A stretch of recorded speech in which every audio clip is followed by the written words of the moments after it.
बहुत स्वागत है जी सारिਆਂ ਦਾ।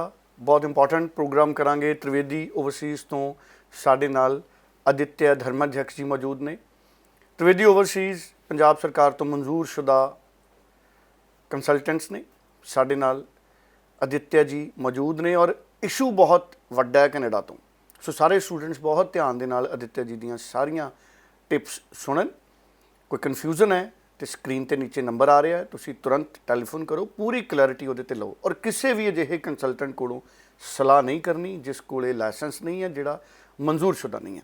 और हुण असीं गल करांगे आदित्य जी नाल। आदित्य जी, कनेडा की जो गल करते हैं तो सैप्टेंबर इनटेक के रिजल्ट्स आ रहे हैं, ये नाल फ्रैश एप्लीकेशनस लई स्टूडेंट्स अपना मन बना रहे हैं, जिहड़े एग्जामिनेशन के प्रोसैस दे विच आलमोस्ट बाहर निकलन वाले ने।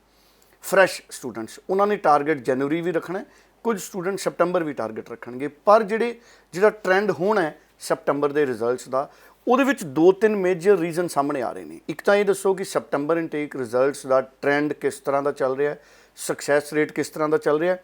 फिर मैं गल करूँगा, ये भी गल्लां आईयां ने कि बहुत सारे स्टूडेंट्स ने जिन्हां दे कोर्सेस इररेलेवेंट ने। जिहड़े स्टूडेंट्स के कोर्सेस इररेलेवेंट ने उन्हां दा रिजल्ट किहड़े फैक्टर्स ते डिपेंड करेगा। किहड़ी सूरत दे विच इररेलेवेंट कोर्सेस वाले स्टूडेंट्स नूं रिजल्ट पॉजिटिव मिलेगा। सो वो हुणे तो प्रिपेयर हो जाण, क्योंकि कैनेडा बहुत स्ट्रोंग है इस गल नूं लैके और बहुत स्ट्रिक्ट है कि जिहड़े इररेलेवेंट कोर्सेस ने, अगर उन्हां दे दूसरे जिहड़े पैरामीटर्स ने अगर वो रीजनेबल नहीं ने तो फिर रिफ्यूज़ल भी आ सकती है। सो तुहाडे तो शुरू करूँगा कि पूरी डिटेल दे विच मैं चाहूँगा तुसी एक्सप्लेन करो।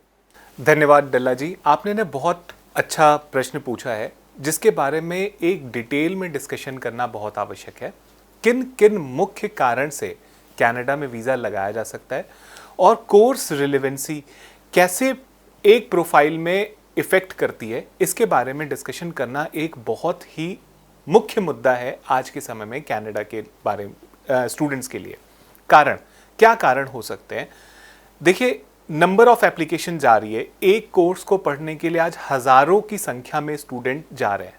तो कैसे एक वीज़ा ऑफिसर चुनाव करे, वो देखे कि आप उस कोर्स के लिए सही हैं कि नहीं है। इसके लिए आपको क्या करना चाहिए, उसके लिए सबसे इम्पॉर्टेंट मुद्दा है। देखिए, कनाडा में वीज़ा आता है, दो मुख्य कारण हैं, दो सबसे इम्पॉर्टेंट पहलू हैं जिसके कारण कनाडा का वीज़ा डिज़ाइन किया जाता है। सबसे पहले स्टूडेंट का एकेडमिक बहुत अच्छा होना चाहिए, दूसरा उसका इंग्लिश मतलब आइल्स का एग्ज़ाम या उसके इक्विवेलेंट कोई भी टेस्ट है। इन दोनों से ही बच्चे की प्रोफाइल को डिज़ाइन किया जाता है कि वो एसडीएस लगेगा कि नॉन एसडीएस लगेगा। जब हमारा ये पहला पड़ाव पार हो जाता है, स्टूडेंट एसडीएस जा रहा है कि नॉन एसडीएस जा रहा है, उसके बाद दूसरा सबसे इम्पॉर्टेंट मुद्दा यहाँ पे तब आता है जहाँ पे उसने अपना कोर्स सेलेक्ट करना है। कौन सा कोर्स लें जिसके कारण आपका फ्यूचर बन सके। यहाँ पे सबसे बड़ी त्रुटि होती है, सबसे बड़ी कमी यहाँ पे एक स्टूडेंट से ये होती है, उसको पता नहीं होता कि आगे इस कोर्स का फ्यूचर क्या है, उससे आपको बेनिफिट क्या मिलेगा। यहाँ पे एक वर्ड बड़ा पॉपुलर हुआ है आज के समय में, रिलेवेंट। कोर्स रिलेवेंट नहीं है जी, कोर्स रिलेवेंसी के कारण आपका वीज़ा रिफ्यूज़ हो गया। एक्चुअली इसका मेन मुद्दा क्या है, यहाँ पे सबसे बड़ी त्रुटि होती है कि स्टूडेंट अपना फ्यूचर आउटकम हाई कमीशन के सामने नहीं रख पाता कि इस पर्टिकुलर कोर्स से आगे उसको क्या बेनिफिट मिलेगा। दूसरा इंपॉर्टेंट चीज़ है, कई सारे ऐसे कोर्स होते हैं जिनको कि 12वीं से कोई लेना देना नहीं है। क्या ऐसे स्टूडेंट का वीज़ा आ सकता है कि नहीं आ सकता? बिल्कुल आ सकता है, अगर आप उस चीज़ से बेनिफिट दिखा सके हाई कमीशन को। देखिए, हाई कमीशन के सामने आपका डॉक्यूमेंट जा रहा है, वो आपसे मिल नहीं रहा है, आपसे बात नहीं कर पा रहा, तो उसको आपकी कहानी पता कैसे चलेगी, उसको कोर्स कंटेंट के बारे में पता कैसे चलेगा और उससे आपका फ्यूचर आउटकम के बारे में कैसे पता चलेगा। इन सब की जानकारी आप स्टेटमेंट ऑफ पर्पस में देखते हैं। तो अपने रिसर्च को जितना ज़्यादा आप फ्यूचर में पढ़ने वाला जो आपका कोर्स है उसके ऊपर रिसर्च करेंगे, प्रोफाइल उतनी ज़्यादा स्ट्रांग होती रहेगी। कनाडा में बहुत बार ये देखा गया है, बहुत अच्छे अच्छे स्टूडेंट 70-80% आइल्स में भी एसडीएस क्वालिफाई करते हैं, लेकिन वीज़ा रिफ्यूज़ हो जाता है ड्यू टू कोर्स रिलेवेंट। उसमें केवल और केवल एक कमी है, आपने अपने फ्यूचर के बारे में रिसर्च उनको नहीं दिखाई है, जिसके कारण आपका वीज़ा रिजेक्ट हुआ। ये रिसर्च दिखाइए, इसके ऊपर आपका किया हुआ सर्च कि इस कोर्स से हमें क्या बेनिफिट मिलेगा, इससे हम इंडिया वापस आके क्या कर सकते हैं।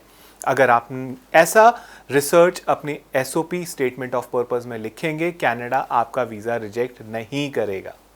सो बहुत ही इंपॉर्टेंट इन्फॉर्मेशन है ਜਿਹੜੀ ਉਹ ਸਾਡੇ ਨਾਲ ਸਾਂਝੀ ਕੀਤੀ ਹੈ ਅਦਿੱਤਿਆ ਜੀ ਨੇ। ਅਦਿੱਤਿਆ ਜੀ ਹੁਣ ਇਹ ਵੀ ਦੱਸ ਦਿਓ ਕਿ ਜਿਹੜੇ ਨਵੇਂ ਸਟੂਡੈਂਟਸ ਨੇ ਉਹ ਅਪਲਾਈ ਕਰਨ ਵੇਲੇ ਕਿਹੜੀਆਂ ਗੱਲਾਂ ਦਾ ਖਿਆਲ ਰੱਖਣ। देखिए, जैसे मैंने बताया, दो बहुत मुख्य चीज़ है। सबसे पहला इंपॉर्टेंट चीज़ है आपका एकेडमिक्स, मतलब आपका 12वीं का रिजल्ट में कितना परसेंट आ रहा है, आपके ग्रेजुएशन में कितना परसेंट आ रहा है। तो अभी जो स्टूडेंट 12वीं या ग्रेजुएशन या कोई भी एग्ज़ाम देकर आगे का फ्यूचर कनाडा में बनाना चाहते हैं, सबसे इंपॉर्टेंट चीज़ है अपने परसेंटेज को इंक्रीज़ करिए। पहली मेहनत लगाइए जिससे आपका परसेंटेज इंक्रीज हो। दूसरी मेहनत आइलेट्स में अच्छे बैंड स्कोर करके, चाहे 6 नॉट लेस देन 6 बैंड लें या 6.5 नॉट लेस देन 6 बैंड लेके, एक मिनिमम जो उनका प्लेटफॉर्म है, जो मिनिमम उनका डिमांड है, उसको मीट करिए। डेफिनेटली अगर ये दो चीज़ों पे वर्क हो गया, उन स्टूडेंट का कनाडा में वीज़ा नहीं रुकेगा। So thank you so much Aditya ਜੀ। ਸੋ ਟੈਲੀਫੋਨ ਨੰਬਰ ਸਕਰੀਨ ਤੇ ਹੈ, ਕੋਈ ਵੀ ਕਨਫਿਊਜ਼ਨ ਹੈ ਸਟੂਡੈਂਟਸ ਨੂੰ ਤੇ ਤੁਰੰਤ ਤੁਸੀਂ ਗੱਲ ਕਰ ਸਕਦੇ ਹੋ। Thank you so much.